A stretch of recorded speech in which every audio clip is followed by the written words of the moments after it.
Baik, bismillahirrahmanirrahim. Assalamualaikum warahmatullahi wabarakatuh. Pada sesi kali ini saya akan mencoba memberikan penjelasan singkat tentang uh, chapter 14, ya, yaitu tentang algebraic thinking, ya, yaitu berpikir aljabar yang memuat generalizations, pattern and functions, ya. Generalisasi, pola dan fungsi. Nah, aljabar, ya, adalah satu konten yang beruntai atau berhubungan, ya, di sebagian besar, ya, konten matematik, ya, yang mulai dari sejak sekolah dasar atau bahkan prasekolah sudah mulai dikembangkan, ya. Nah, namun fokus kita sekarang adalah kita akan membahas uh, tentang tipe-tipe berpikir dan penalaran yang menyiapkan siswa bagaimana dia berpikir secara matematis di beberapa area matematika, ya, seperti aritmatik, ya, dan aljabar maupun di geometri itu sendiri. Nah, berpikir aljabar atau bernalar aljabar ini memuat bentuk-bentuk dari generalisasi, ya, berdasarkan pengalaman terkait dengan bilangan dan hitungan, ya. Kemudian formalisasi ide menggunakan sistem simbol yang bermakna serta mengeksplor konsep pola dan fungsi. Adapun ide yang ada di sini ada 6, ya, tapi saya sebutkan 4 saja karena yang 5 dan 6 itu nanti akan dibahas lebih lanjut untuk materi sekolah menengah. Nah, aljabar ini adalah alat untuk mengeneralisasi aritmatika dan merepresentasikan pola di dalam bilangan, di dalam dunia. Nah, atau dalam kehidupan sehari-hari. Itu ide yang pertama. Kemudian yang kedua, simbolisasi, khususnya, ya, yang memuat persamaan dan variabel itu harus dipahami secara baik, secara konseptual uh, oleh siswa, to be successful in mathematics particularly algebra, agar bisa memahami secara benar terkait aljabar, ya, agar bisa berhasil dan memahami matematika khususnya aljabar. Yang ketiga, metode yang digunakan untuk menghitung dan menstrukturisasi sistem bilangan itu harus digeneralisasi, nah, dan dapat dan harus digeneralisasi. Nah, sebagai contoh, misalkan generalisasi A tambah B sama dengan B tambah A. Nah, ini dapat ditunjukkan dengan contoh kalau 83 tambah 27 itu sama dengan 27 ditambah 83. Dan yang keempat, pattern both repeating and growing can be recognized. Ya, pola dan baik itu pengulangan maupun growing atau progressing, ya, atau pertumbuhan, itu dapat dikembangkan, dapat dikenal, dikembangkan dan digeneralisasi. Itu kurang lebih idenya. Kemudian yang pertama kita akan bahas terkait dengan berpikir aljabar. Nah, berpikir aljabar itu sebenarnya dimulai sejak prasekolah, ya, kemudian dilanjutkan hingga sekolah tinggi. Nah, berpikir aljabar itu melanjutkan, ya, secara berkelanjutan, ya, itu dibelajarkan di setiap kelas, ya, dengan topik-topik yang utama misalkan penggunaan pola yang mengarah kepada generalisasi, kemudian perubahan dan konsep tentang fungsi. Nah, salah satu ahli yang bernama Kaput, nah, itu menjelaskan tentang aljabar bahwa aljabar itu memuat generalisasi uh, dan ekspresi bahwa penggunaan generalisasi, ya, secara increasingly formal language, ya, dan apa uh, dengan menggunakan bahasa formal yang meningkat, ya. Jadi tahapannya itu mengarah ke bahasa formal, di mana generalisasi dimulai sejak aritmatika, kemudian pemodelan, geometri, dan secara virtual pada semua bidang matematika, yang akan ditunjukkan, yang dimunculkan sejak level sekolah dasar. Nah, di sini Kaput ini mendeskripsikan 5 perbedaan bentuk dari penalaran aljabar atau berpikir aljabar. Yang pertama, generalisasi aritmatik dari pola, ya, berdasarkan pola dari semua bidang matematika. Kemudian yang kedua, penggunaan simbol yang bermakna. Dan yang ketiga, studi atau pembelajaran tentang struktur di dalam sistem bilangan. Kemudian itu yang ketiga. Yang keempat, ini pembelajaran tentang pola dan fungsi. Dan yang kelima, proses pemodelan matematika dan pengintegrasian dari poin 1 hingga 4 tadi. Jadi berpikir aljabar itu bukan ide yang tunggal ya, tetapi itu merupakan komposisi dari berbagai macam bentuk pemikiran dan pemahaman terkait dengan simbol ya. Jadi di bab ini ada 5 tema yang digunakan yang kita diskusikan dalam aljabar, berpikir aljabar. Yang pertama,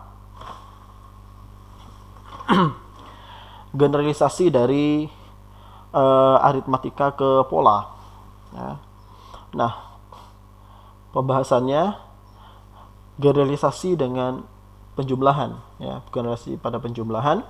Di sini idenya adalah bahwa ya anak ya di situ mengeksplorasi penjumlahan dan dalam proses belajar bagaimana mendekomposisi dan merekomposisi suatu bilangan. Di sini ada contoh gitu ya terkait hal semacam ini, yaitu ada problem, ada 2 pohon, 1 pohon besar dan pohon kecil. Nah, di sini kemudian ada 7 monyet ya, yang dilepas untuk dan berlari ke kedua pohon ini. Nah, kira-kira berapa banyak cara dari monyet ini dia menyebar ke 2 pohon ini. Nah, ilustrasinya semacam ini. Jadi kalau dibuat tabel, nah bisa caranya kalau pohon kecil 2, pohon besarnya 2, pohon kecilnya 5. Pohon besarnya 4, pohon kecilnya 3, pohon besarnya 6, pohon kecilnya 1. Nah, ini menunjukkan bahwa polanya adalah berapa sih jumlah dari monyet tadi agar di pohon besar maupun pohon kecil, agar ketika dijumlahkan itu hasilnya adalah 7 ya. Nah, ini salah satu cara yang pertama. Sehingga penjelasannya nantinya adalah generasi ini tidak membutuhkan ya simbol awalnya, tetapi yang terpenting adalah inklusi dari siswa nanti ketika dewasa. Nah, kemudian terkait contoh tadi, ini adalah salah satu contoh bagaimana berpikir aljabar itu dapat dan harus dimasukkan ke dalam kerja-kerja dalam bilangan. Nah, untuk melakukan itu memerlukan perencanaan ya. Kemudian berpikir tentang pertanyaan apa yang akan ditanyakan ke siswa ya, untuk membantu siswa berpikir terkait dengan generalisasi, karakteristik generalisasi dalam masalah yang sedang dikerjakan. Berikutnya, generalisasi dalam tabel ratusan ya. Nah, tabel ratusan ini adalah ibarat gelanggang yang kaya untuk mengeksplorasi bilangan, hubungan antar bilangan. Dan tidak harus dipikirkan,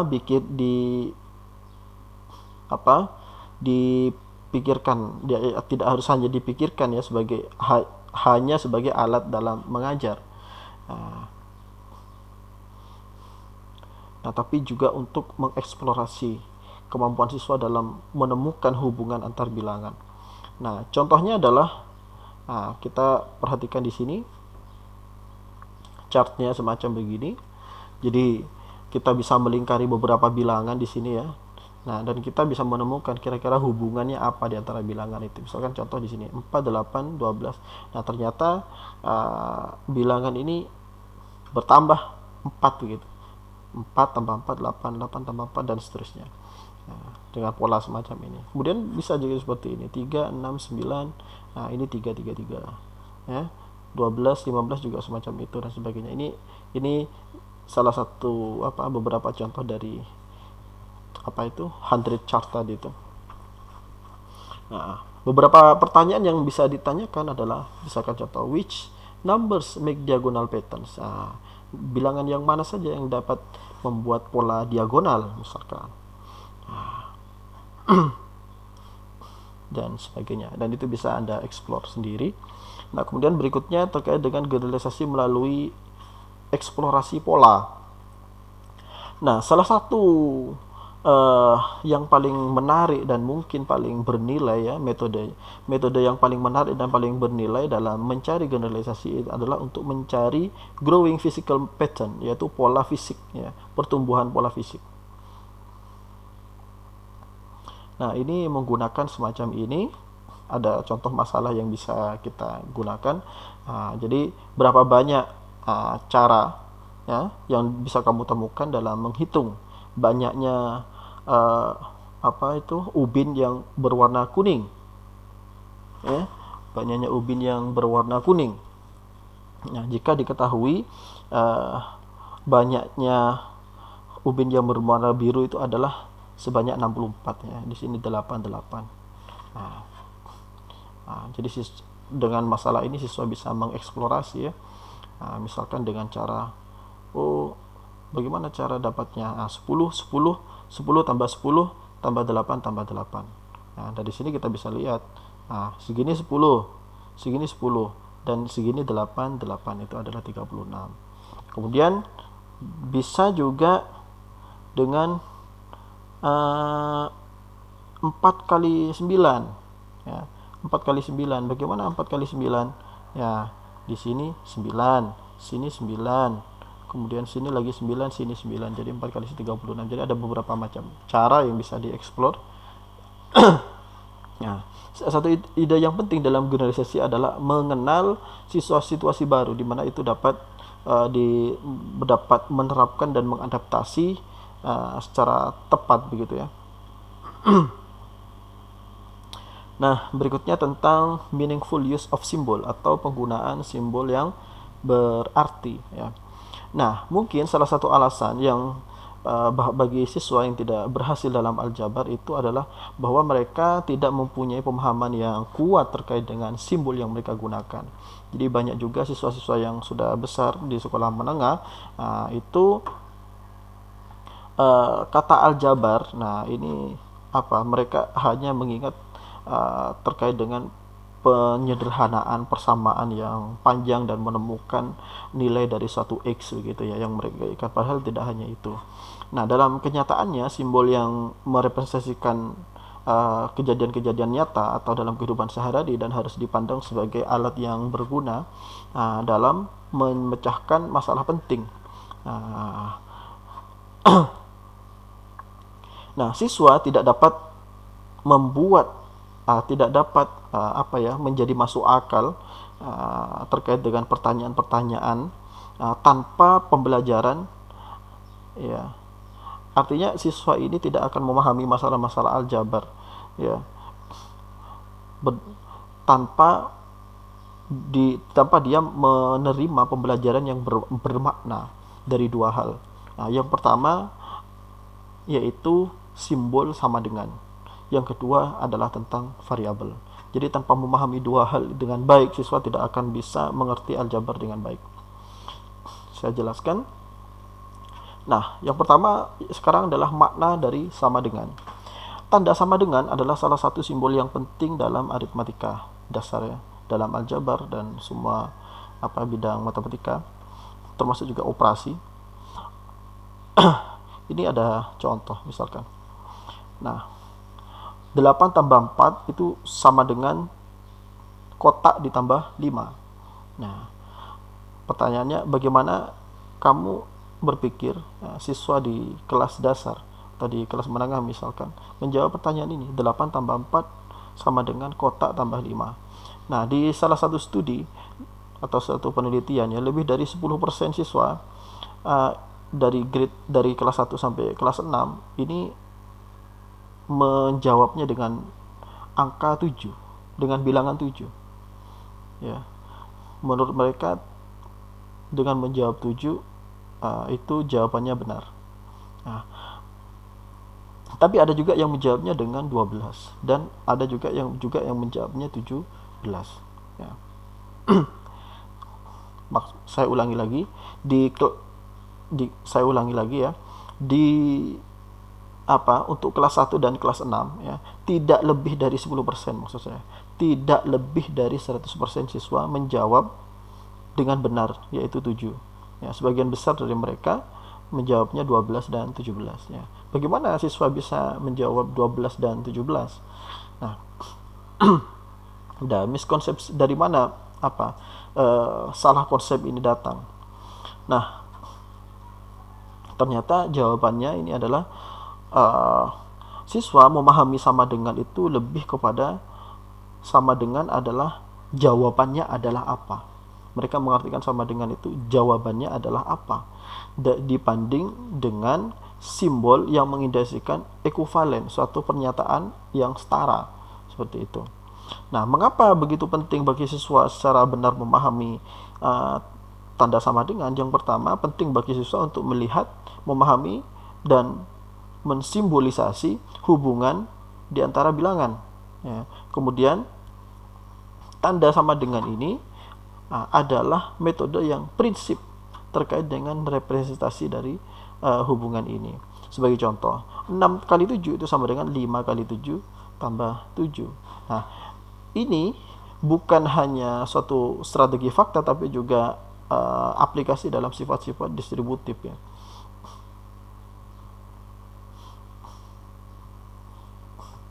Nah, yang kedua, alasannya adalah bahwa ketika siswa itu gagal memahami konsep sama dengan ini, nah mereka umumnya mempunyai kesulitan ketika mereka ya mengerjakan ekspresi-ekspresi aljabar. Seperti itu. Nah, berikutnya terkait dengan konseptualisasi tanda sama dengan sebagai suatu keseimbangannya. Jadi dalam membentuk siswa, ide kesetaraan dalam sama dengan ini dapat dikembangkan secara konkret dimulai dari sejak SD. Nah, ini berikut ada beberapa cara yang bisa digunakan ya. Yang pertama dengan konsep bilangan, konsep timbangan semacam ini ya, konsep timbangan, kemudian sehingga semacam ini bisa Anda baca sendiri ini.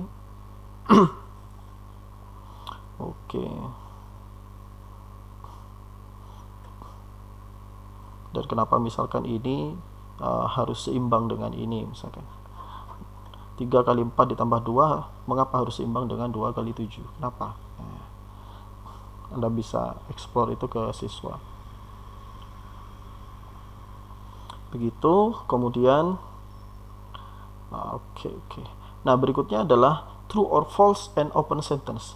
Ya, berikutnya adalah kalimat terbuka, ya, benar, salah, dan kalimat terbuka.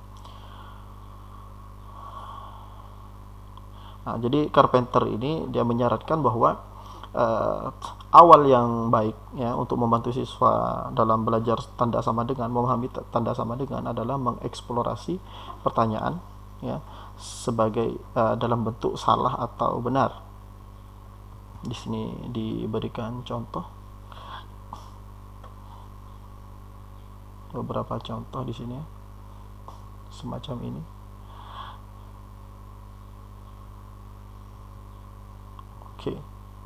Nah, ini contohnya. Nah, kenalkan kalimat benar atau salah atau persamaan dengan contoh-contoh sebagai berikut untuk menjelaskan apa makna dari persamaan yang salah ya dan persamaan yang benar. Nah, kita bisa perhatikan di sini 5 tambah 2 itu 7 jelas. Nah, 4 tambah 1 sama dengan 6. Nah, ini pernyataan yang salah. Kenapa ini salah? Anda bisa tanyakan ke siswa. 8 sama dengan 10 kurang 1. Nah, ini kenapa salah? Nah, ini contoh problem benar salah. Nah, sebagai contoh lagi begini. Nah, setelah siswa memahami konsep benar salah tadi, nah siswa kita bisa melanjutkannya dengan semacam ini. Ya, 4 tambah 5 itu sama dengan 8 tambah 1. Nah, jelas benar. 3 tambah 7 sama dengan 7 tambah 3 dan sebagainya. 9 tambah 5 sama dengan 14 tambah 0. Ya. Ini pengembangannya. Nah, selanjutnya, ya, setelah siswa memiliki pengalaman terkait dengan kalimat benar salah tadi, nah kenalkan kepada kalimat yang terbuka. Nah, sebagai contoh semacam ini. Jadi kalau 5 tambah 2, nah, 3 tambah 7 itu sama dengan 7 ditambah berapa? 6 dikurangi berapa sama dengan 7 dikurangi 4 ya. 4 tambah 0 sama dengan 6. 4 ditambah kotak sama dengan 6. Nah, kotak sama dengan 10. Nah, Anda bisa mengembangkannya ke latihan-latihan semacam ini. Ini disebut dengan kalimat terbuka. Oke. Dan berikutnya terkait dengan relational thinking, ya, berpikir relasional. Nah, pada saat siswa memahami bahwa bahwa tanda sama dengan itu berarti bahwa kuantitas dari kedua sisi persamaan itu adalah sama, maka mereka sudah bisa menggunakan berpikir rasional dalam memecahkan masalah. Gitu. Nah, misalkan 7, ya. Ini dalam contoh ini 7 dikurangi kotak sama dengan 6 kurangi 4, ya. Nah, 7, itu dia bisa mengerjakannya dengan seperti ini berpikirnya. 7 itu 1 lebihnya daripada 6, ya. 7 lebihnya 1 dari 6. Jadi kalau 6 kali 4 ini harus sama dengan 7 dikurangi kotak, artinya nah kotak ini pasti harus 5, ya. Harus lebih dari 4, yaitu 5. Oke. Saya kira itu dulu, saya lanjutkan di sesi berikutnya. Assalamualaikum warahmatullahi wabarakatuh.